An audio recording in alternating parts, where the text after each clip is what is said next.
किसान भाइयों नमस्कार। मैं हूं रामलाल धाकड़ और आप देख रहे हैं स्मार्ट एग्रीकल्चर यूट्यूब चैनल। इस वीडियो में हम बात करेंगे कि खेत खाली होने के बाद गर्मियों में खाली खेतों में हमें कौन कौन से काम करना चाहिए जिससे बरसात में बोई जाने वाली फसलों का अधिक से अधिक उत्पादन मिले। किसान भाइयों, बरसाती फसलों का उत्पादन कुछ हद तक गर्मियों में आप खेत तैयार करते हो उसके ऊपर डिपेंड करता है, क्योंकि अगर आप गर्मियों में खेत को सही तरीके से तैयार नहीं करते हो तो फिर बरसात में अगर आप जो भी फसल बोओगे उस फसल की ग्रोथ कम रहेगी और उस फसल का उत्पादन भी कम मिलेगा।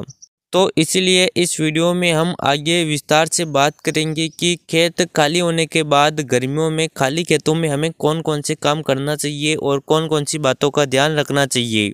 तो इसकी पूरी जानकारी के लिए आप वीडियो को बिना स्किप के अंत तक जरूर देखिए और आप हमारे चैनल पर पहली बार आए हो तो नीचे देखिए लाल अक्षरों के सब्सक्राइब के बटन पर क्लिक कर दीजिए और उसके पास में जो घंटी का निशान आया है उसे भी जरूर दबा दीजिए ताकि हम जैसे नया वीडियो अपलोड करें उसका नोटिफिकेशन आपको तुरंत मिल जाए। किसान भाइयों, चलिए अब बात करते हैं कि खेत खाली होने के बाद हमें कौन कौन से काम करना चाहिए। तो बहुत से किसान भाई खेत खाली होने के बाद अपने खेतों में आग लगाते हैं। जैसे कि गेहूं का खेत खाली होने के बाद कई किसान भाई अपने गेहूं के खेतों में आग लगाते हैं, जिससे गेहूं के जो अवशेष बचते हैं वह जलकर खाक हो जाते हैं। लेकिन किसान भाइयों, आपको ऐसा भूलकर भी नहीं करना चाहिए, क्योंकि आपकी इस गलती से आपको भारी नुकसान हो सकता है। क्योंकि अगर आप खेत में आग लगाओगे तो उससे एक तो खेत जो गेहूं के अवशेष हैं वह खत्म हो जाएंगे।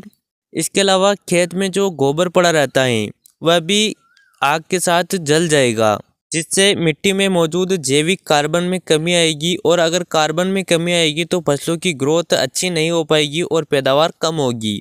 इसलिए आप अपने खेतों में आग भूलकर भी ना लगाए। इससे अच्छा है आप अपने खेतों को डायरेक्ट हकाई कर दीजिए। मान लीजिए आपका गेहूं का खेत खाली हो चुका है तो आप उसकी हकाई कर दीजिए। उस हकाई से दो फायदे होंगे। पहला तो जो गेहूं के अवशेष है वह मिट्टी में मिल जाएंगे, जिससे वह अवशेष एक प्रकार के खाद का काम करेंगे। और दूसरा फायदा ये होगा कि मिट्टी में जो गोबर मौजूद है वह खत्म नहीं होगा। इसके अलावा बहुत से किसान भाई खेत की हकाई करने में बहुत ज़्यादा समय लगाते हैं, मतलब कि जब बारिश आने वाली होती है उस समय पर खेतों की हकाई करते हैं। तो ऐसा करने से आपका ही नुकसान है, क्योंकि आप खेत खाली होने के बाद जितनी जल्दी खेत की हकाई करोगे खेत की मिट्टी को उतनी ज़्यादा धूप लगेगी, और अगर मिट्टी को धूप लगेगी तो उससे मिट्टी की उपजाऊ क्षमता भी बढ़ेगी। उसके अलावा मिट्टी में मौजूद कीट और फंगस खत्म हो जाएगी, जिसके कारण आप जो फसल लगाओगे उस फसल में कीट और रोगों का अटैक भी कम होगा। इसलिए जैसे आपका खेत खाली हो जाता है आप उस खेत की तुरंत हकाई कर दीजिए। लेकिन कई किसान भाइयों के खेतों में खरपतवार काफ़ी ज़्यादा उगते हैं, तो उस खरपतवार को ख़त्म करने के लिए आप गर्मियों में अपने खेतों में पानी छोड़ दीजिए और फिर 5-10 दिनों बाद सारे खरपतवार उग जाते हैं। फिर आप खेत की हकाई कर दीजिए, जिससे खरपतवार खत्म हो जाएंगे। अगर आपके खेत में मोथा नामक खरपतवार का ज़्यादा अटैक होता है, मोथा सबसे ज़्यादा उगता है, तो मोथा को कंट्रोल करने के लिए आप खेत की सिंचाई कीजिए, जिससे आपके खेत में मौजूद मोथा घास की जड़ों से मोथा उग जाएगा। और फिर आप अपने खेत में ग्लाइकोसेट 71% SG टेक्निकल वाली दवाई का छिड़काव कर दीजिए, जिससे मोथा घास हमेशा के लिए बिल्कुल खत्म हो जाएगी। और उसके बाद खेत की गहरी जुताई कर दीजिए और खेत को धूप लगने दीजिए।